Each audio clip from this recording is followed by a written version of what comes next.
Hey, here we are at the Ask a House Cleaner show. And today I'm super excited to be joined by Rachel Gainsbrugh, who is a doctor and does healthcare profession during the day and at night, realty investing, which is in the Airbnb sector. And so I brought her on because I've got a lot of questions and I want to learn more about the Airbnb industry. And she's written a book called Hospitable Hosts. And I'm super excited that she's joined us today to share with us some of her secrets on Airbnb. Please help me welcome Rachel Gainsbrugh. Hi there, Angela. Thank you so much for having me. I am just super excited and super grateful for the content that you're putting out. Oh my goodness, it's so amazing. I always say that the cleaning team is the cornerstone of our short term rental business. So thank you. Thank you so much for having me. Well, thank you for joining us. This is super exciting. Tell us how you came to be in the Airbnb space. This is a fascinating story that you have. Absolutely. And so after graduating from grad school, I had a whopping $500,000 of student loan debt. And it was just a lot to behold, my husband and I. And so we chipped away at it, working 9 to 5 plus overnight shifts, just moonlighting everywhere in order to make that work. And so ultimately, when we got to the other side of that, we're looking for a strategy to invest in real estate, one that wouldn't necessarily be a whole other job that we're purchasing. So that was really important for us. Like passive income was what we were looking for. And so, in order to accelerate that income on the real estate side, we looked at wholesaling, we looked at multifamily investing, we looked at fix and flip. At the end of the show, everyone gets 40,000 plus dollars. How hard could that be, right? But when we really, when you really do a lot of digging, I realized, oh my goodness, a lot of time, it's a lot of commitment, and it really is a whole other career. And so when we finally settled on short term rental investing, it was because of the fact that the revenue that you can generate from short term rentals, STRs, Airbnbs, vRBOs, was anywhere from 3 to 15x what you could generate from long term rentals. And just that blew us away. And we said, okay, let's figure out how to do this. We know it's not going to be easy, but it's going to be well worth it if we partner with the right teams and the right individuals. And that's really how we got started. And partnering with the right individuals and the right teams is one of the questions that I get asked most because as we're dealing in the house cleaning space, we've got lots of house cleaners that want to know how do Airbnb hosts or short-term rental hosts put together their team. And so I'm curious from you, how does that work? Yeah, absolutely, Angela. So the cornerstone of our business, short-term rentals, is our cleaning team. They're the most important members of our team. And so with the students in my community or any individual within our community, we have a Facebook group community. We talk about the different referral sources that we use. We leverage, first of all, relationships with our realtors. If we're going into a market that we're not familiar with, a lot of times those realtors that we're working with, they're great referral sources. They'll say, well, this cleaning team is pretty good. This cleaning team is pretty good. This cleaning team, I hear a lot of great things about this cleaning team. So word of mouth is definitely one way in which we leverage when we're in a vacation rental market. The other tool that I leverage, I love using apps such as Turnover B&B. That's one app that we use a lot. But Turnover B&B is not available in 100% of the markets. I know they continue to grow, and I see them in markets that I wouldn't expect. Prior to Turnover B&B, we're using tools like Thumbtack. And the reason we like using those tools, especially in a market we're not familiar with, if we do not have any good referral sources, is because there's that grading system, right? So you'll see a score of some sort.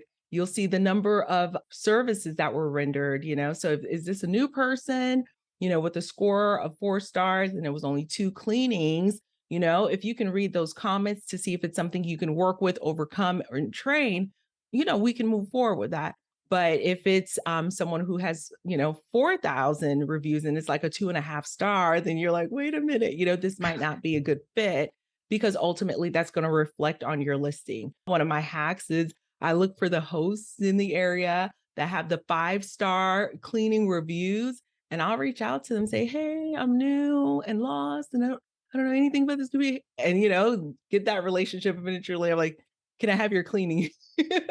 Your cleaning person's name, or And sometimes if it's a market that's a little bit of a slower market, they're happy to share because now that cleaner, has two houses or three houses they can clean, and the cleaner is appreciative. So it's not like a reciprocal bit of information. But if it's a highly dense market, no one's sharing, so that's definitely something as well. I know others who have used tools like Handy and Nextdoor. I will say, even in the communities that are not vacation rental communities, like the suburbs, we will leverage, those who are school parents, right? Between that 11 a.m. to 4 p.m. time period, they're free, they're available. If they can clean, or if they're coachable and trainable, we've had a lot of great success with using school moms or school dads who are working from home or who are just watching kids during that time where they're in school from that 11 to 4. That's when our turnovers are. Though that has worked out well as well. I know that you went from taking as many courses as you could and learning as much as you could about the market to then turning around and training the market. Do you have a training program that you take people that are coming through your program that are either investors or they're cleaners or whatever? Do you have a program that helps them know what those steps are that you're referring to? If you go to 75gems.com, you'll have access to the number one question that I get asked, Angela, and that is, where should I invest? Where is the top cities in the US? So every year those numbers change. So the top 2022 cities with the highest profitability are listed there. And then you'll get an introduction to some of that course information, from just knowing nothing about the investing side of it to learning how to find, fund, list, build your team, design that luxury short-term rental. And we love to stay in the luxury space because that's where the highest profitability is. And our students are anywhere from cleaners to nurses to doctors,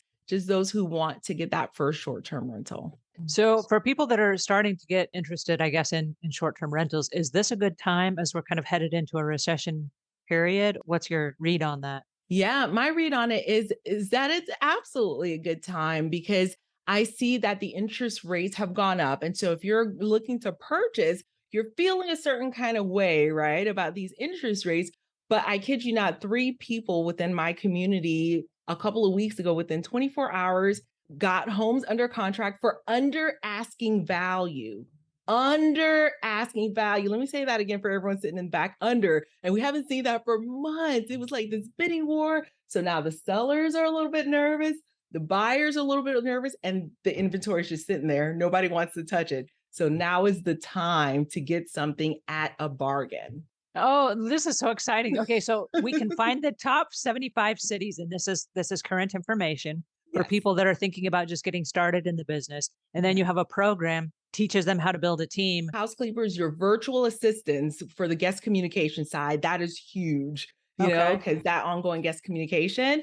And then, of course, your maintenance team, handymen, those who could help out when things go wrong, to hurry up and get to the property and help out, and how to build that out so that if the first one is not available, I mean, they're just one person, you have a second and a third, and how to vet them and communicate with them as well. Well, you are a wealth of information. Thank you so Um, much.